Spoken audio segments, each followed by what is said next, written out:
here. And with so many wonderful young ladies in the audience, I'm inspired to talk of one of my favorite topics, that is building India's next generation of women leaders. Now, in this context, I also want to share a little bit of my story to convince every young woman in this audience listening to me that it is possible to become a leader, no matter where you come from or who you are. Well, in 1984, when I qualified for the Indian Police Service for the exams, I was this shy, introverted girl from a typically conservative middle-class Bengali family living in Patna. I studied in an all-girls convent school and had never ever left home to live on my own. So now when I landed up at the National Police Academy, I realized that I was the only woman in the country that year to become an I.P.S. officer.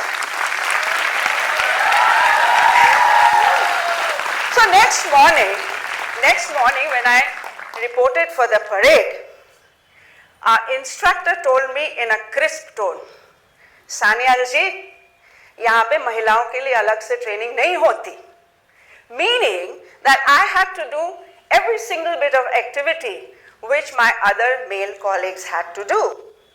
Well, fair enough. And so it began. Rappelling down hills, riding horses, handling guns, lobbing grenades. But by God, it was not easy. I often fell off the horseback, bruised my elbows and knees while crawling on the ground, and hurt my back while doing the unarmed combat drills. Now, every evening I would come to my room and totally dejected, sad, and not knowing what to do. But then next morning, I would push myself up and be there at the parade ground on time. In fact, when I look back, I think this was the biggest learning in my life. To push myself, to pull myself up just one more time and stand there just to try once more. And so, after I had finished my academy, I came back to, I got the UP cadre. I was allotted the UP cadre. So I came here. And again, unfortunately, I found that I was in a largely male-dominated workplace. I had no mentors or guides to look up to. I didn't have a template to follow, and that was tough. I did a couple of districts, and some of them were dacoit-prone and communally very, very sensitive. I still remember that I would put my sleeping child into the back seat of the car and just go in the at midnight to inspect a surprise inspection of a police station or visit a crime scene. And when I had come to UP, I found myself, unfortunately, all the time judged, all the time tested, much more than a male I.P.S. officer would be. But then, each time, I pulled myself up again, and I showed up to work. I fought my mental demons, and I showed up once more as I had done during my academy days. Well, in 2014, the government asked me to set up a police unit dedicated exclusively for the 13 crore women and children in the state to look after their safety and security. And I crafted the UP's Mahila Samman Prakoshth, the UP Police Mahila Samman Prakoshth, and initiated a couple of community policing programs, amongst which was this Vikalp, which was the first police portal in the country in which women could upload their complaints, which became the portal for looking into crimes against women, as well as this program, which was a gender sensitization program of police personnel right across the state. There were a couple of other programs, and as Mahila Samman grew, it started touching upon the lives of lakhs of women and children. And basically, this assignment of mine was a kind of apocalypse for me. I saw so many things, I realized so many things which I had never understood before. While on the one hand, I saw the brutalities which were unleashed on women and children, they were of unimaginable brutalities. I also saw at the same time resilience and courage. I saw women like Lakshmi, Priyanka or Kavita. They put up with their abuse, they put up with the acid attacks and went on to become entrepreneurs or even fashion models. I saw young girls rescuing their mothers from years of domestic abuse. I saw women in the villages forming collectives to save their daughters from being trafficked. I saw ordinary women showing up extraordinary courage. And for me as a cop, the biggest moment, the greatest moment of lift came when I saw a victim becoming a survivor and then going on to become a champion of change. And I saw many such cases. And this made me think that, well, in this country, women and girls have a lot of leadership potential, which unfortunately goes untapped. I also realized that leadership came from the most improbable corners, from the most unusual spaces. And simultaneously, I also realized that leadership in women was not just about a woman CEO or a woman minister or women director generals of police. It was also about ordinary women. In fact, if you look around your own homes and around yourself, you will find ordinary women showing extraordinary courage and fortitude, extraordinary leadership, and in the process, lifting others up with them. Well, my own widowed great-grandmother did. When she carried her children on her back for kilometers, for hundreds of kilometers, to save them from the perils of partition. And had she not shown that courage a century back, I wouldn't be standing in front of you. So leaders come from all spaces. But then, why does it matter? Why do we need women as leaders? Do we? Yes. And why do we need them? We need them because women bring in different policy perspectives which can kickstart, economic and social development to we do not know what end.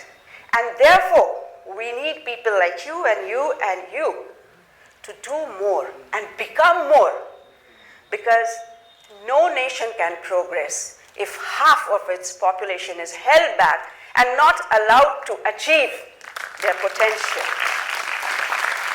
We need leaders like you, all the young ladies out here, the young girls out here, because we want you to lead the world into a better tomorrow. But there's a glitch in it. You will have to do it very fast and with great urgency. because of the simple reason that there aren't enough leaders, enough women leaders in this country. Let's check this one out. You see the lack of women leaders? 7.5% of the world's women live in this country, and yet women are just about 50%. They're 50% of India's population, and yet they only form about 14% of the parliamentarians.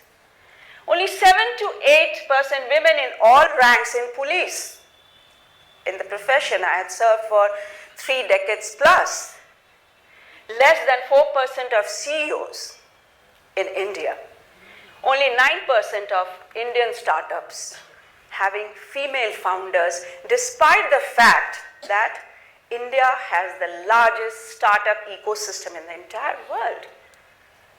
So these are the things which have to be brought into the perspective, and you people really, really have to work hard and fast.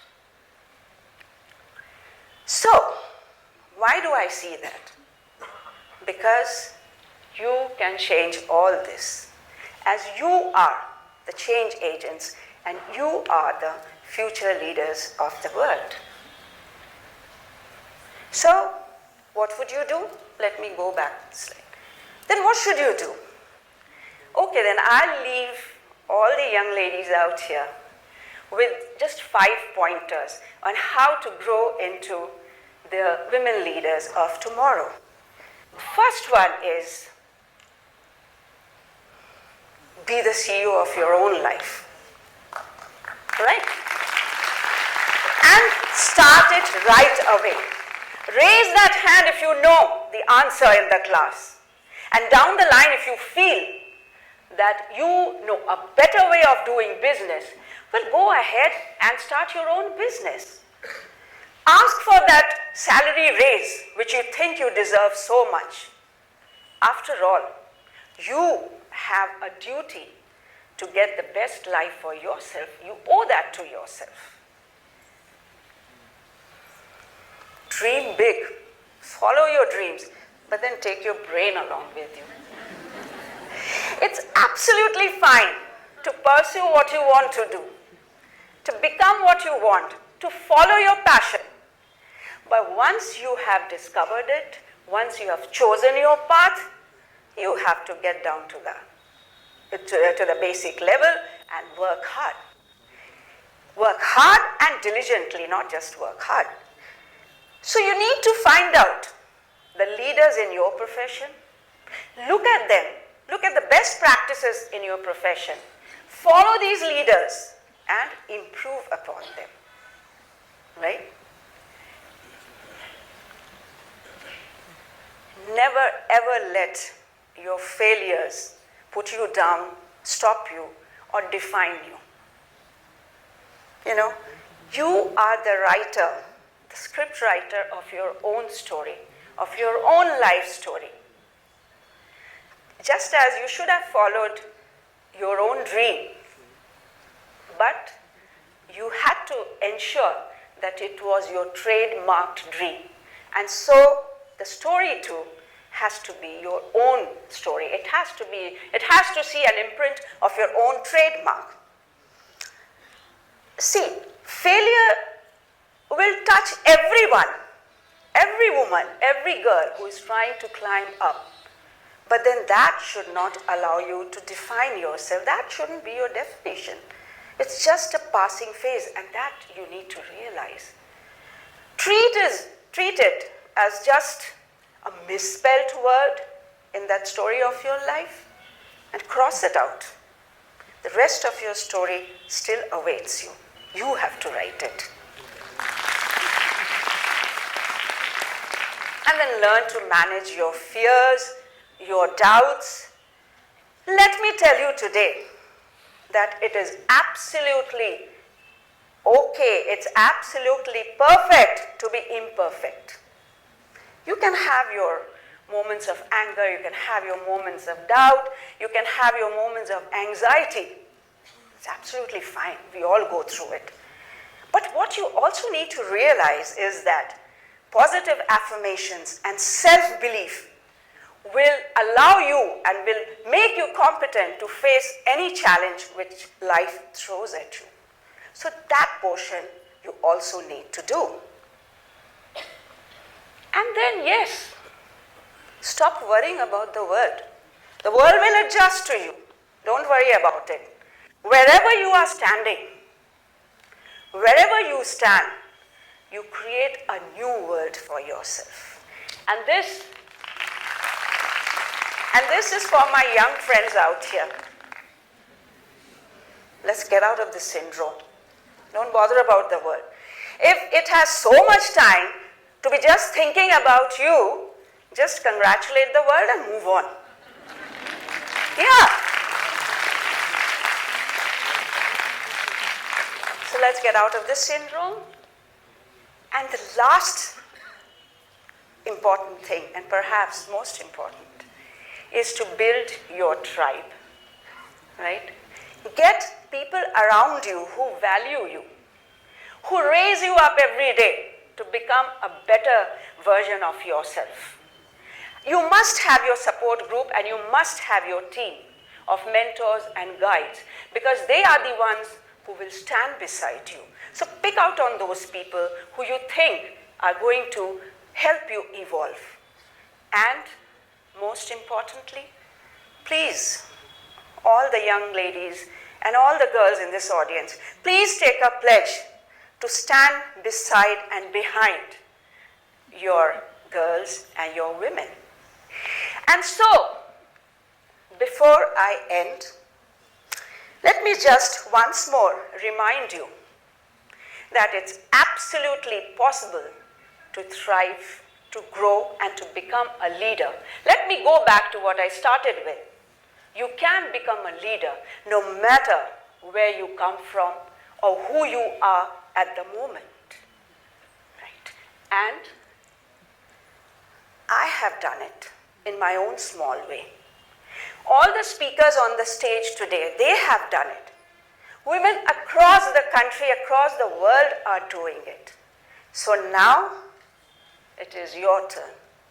And I wait for all the success stories, because when I see all the women out here, you know, I feel so many bestsellers, so many scientific breakthroughs, so many musical pieces, all hidden in this one room. And that is simply wow. So now it is your turn, and I wait to hear your success stories and your TED Talks. People have done it repeatedly, and now you have to carry on the baton. So let the magic begin. Thank you.